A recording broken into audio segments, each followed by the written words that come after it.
Hey there, Buster. Do we go on like this? Or how about you tell me the truth, and I'll tell you something true?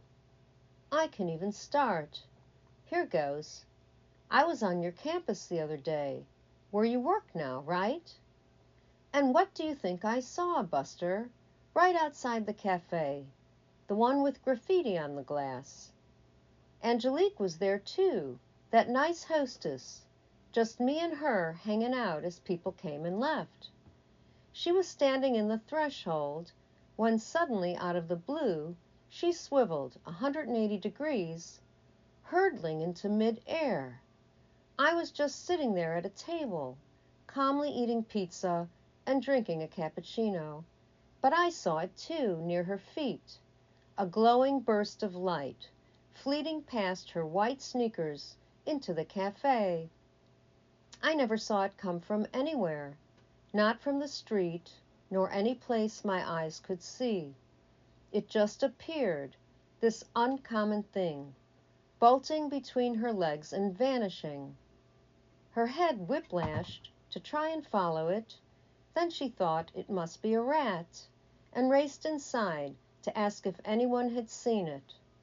But there was nothing to see, and the only two people to ever experience it were us.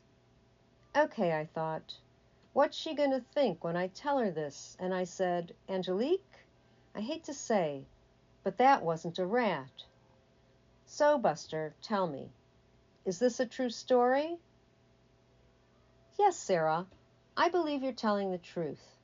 But what makes you think I'm lying? Well, Buster, there was a time I believed anything you said, but not now. Why not? Because I know. Tell me what you're hiding, Buster. I'm not hiding anything. Yes, you are. No. We can go on like this, but I'll just say exactly what I think you did, and then you can confirm or deny it. Okay? Sure, Sarah. So here it is, Buster. First, you took something that belonged to Sally. Then you saw she was there, so you whispered something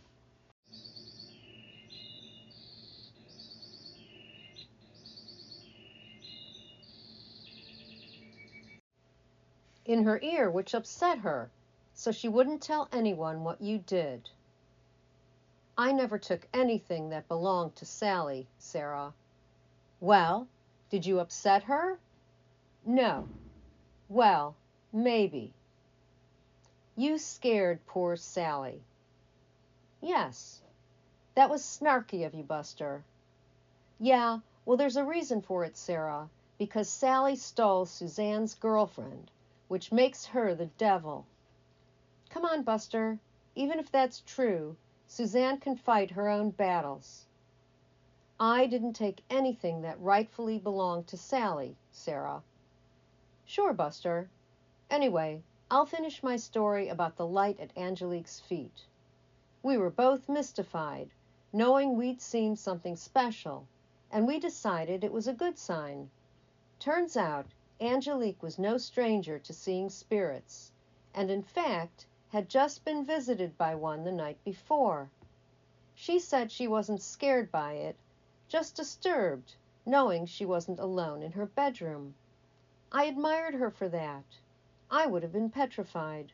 A fleeting light during the day is one thing, but a night visitation is a different story altogether. I'll agree with that, Sarah, but what does any of this have to do with me? It's all connected, Buster. I had a visitation like Angelique once too, but only my cat saw it, which I knew because of the way she puffed out like a porcupine. She propelled her head and body the same exact way Angelique did too, her eyes tracking something moving at the speed of light across the floor.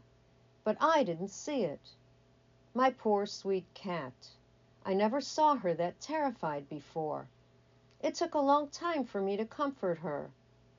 Oddly, like Angelique, I thought maybe it was a rat, but I would have seen and heard it, and I doubt my cat would have reacted that way to a rat, unless it was gigantic. Anyway, big or small, I wouldn't have missed it. I cradled my little puffed-up porcupine high in my arms, and together we went on a search, starting with every corner of the bathroom where she saw it flee from the hallway. There was nothing to see. Then we combed every spot in the kitchen until finally we got to my bedroom where Leo lay asleep on the windowsill. And when she saw him lying so peacefully, she calmed down. What do you think it was, Sarah? Well, for sure it was Sasha, my former cat and perfect little guy, gone for years since his heart attack. The night he died, we'd both gone to bed, not expecting it would be the worst night of our lives. Sorry about your little guy, Sarah. Condolences. But what's the connection to me? Well, Buster, there are things in this world that can't be explained, all leading to the idea of a higher power. Not that every fleeting invisible light is an exalted being, although Sasha was up there, but if these things exist, so can other unseen forces, ones to administer justice. Oh, here it comes.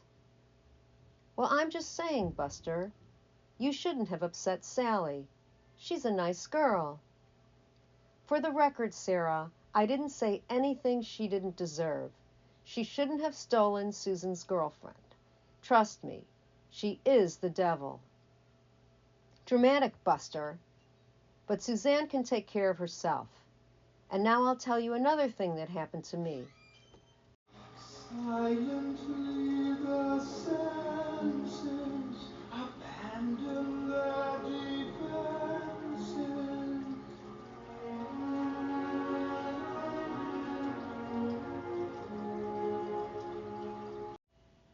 Along the lines of my last story.